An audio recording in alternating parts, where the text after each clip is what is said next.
Edward Bernays. Mishala ya Uhuru, propaganda iliyowauzia wanawake kansa.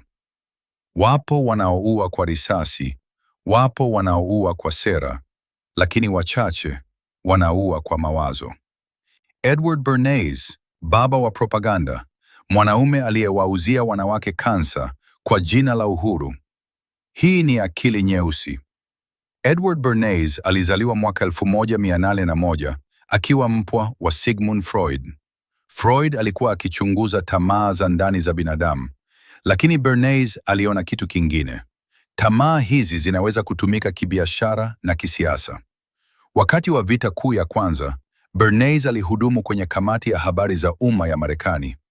Hapo alijifunza mbinu za propaganda, kutumia vyombo vya habari kuunda maoni, kuunganisha bidhaa na maadili, na kugeuza hofu kuwa chombo cha ushawishi. Baada ya vita, aliamua kutumia mbinu hizi kwenye biashara. Miaka ya 1920, American Tobacco Company ilikuwa na tatizo.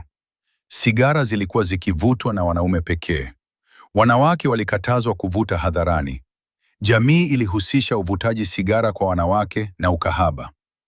George Washington Hill, mkurugenzi wa kampuni, alimuita Bernays, tafuta njia ya kuwafanya wanawake wavute sigara. Kwa wengi, hili lingekuwa haiwezekani, lakini Bernays aliona fursa ya kisaikolojia. Wanawake walikuwa wakipigania usawa. Sigara zingeweza kuuzwa kama ishara ya uhuru.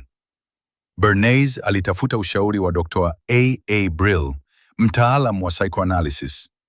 Brill akamwambia, sigara kwa mwanamke inaweza kuwa mishale ya uhuru, ni ishara ya kupinga mamlaka ya wanaume. Bernays akatengeneza jina, Torches of Freedom. Sigara hazingekuwa tumbaku tena, zingekuwa mishale ya mapambano ya kijinsia. Siku ya Pasaka, Machi 31, 1929, New York. Bernays aliandaa tukio la kihistoria. Aliwaajiri wanawake wa tabaka la juu. Aliwaambia, washa sigara zenu hadharani. Vyombo vya habari vilikuwa tayari. Waandishi wa habari walipiga picha. Magazeti yakaandika makala. Wanawake wanapigania uhuru. Sigara zikawa ishara ya usawa, ishara ya nguvu, ishara ya mwanamke wa kisasa. Bernays hakuuza tumbaku. Aliuza hisia. Symbolic association. Sigara equals uhuru. Media manipulation. Habari za kijamii, propaganda. Authority bias. Madaktari wakasema sigara zinadhibiti uzito. Group mind. Kundi likivuta, wote wakavuta. Hii ndiyo engineering of consent. Ridhaa bila kuuliza. Matokeo yalikuwa makubwa. Idadi ya wanawake wanaovuta sigara ilipanda kwa kasi. Kampuni zikapata faida kubwa.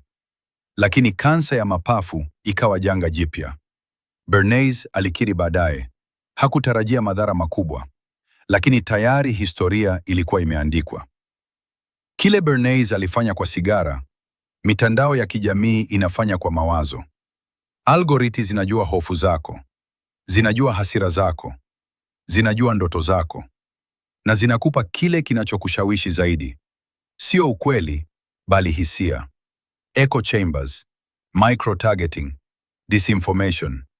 Propaganda ya Bernays ilikuwa ya karne ya 20. Propaganda ya leo ni ya sekunde. Inasafiri kwa kasi ya mwanga. Inagusa akili kabla hujafikiri. Edward Bernays alionyesha dunia kitu kimoja. Ukitawala hisia za watu, unatawala maisha yao.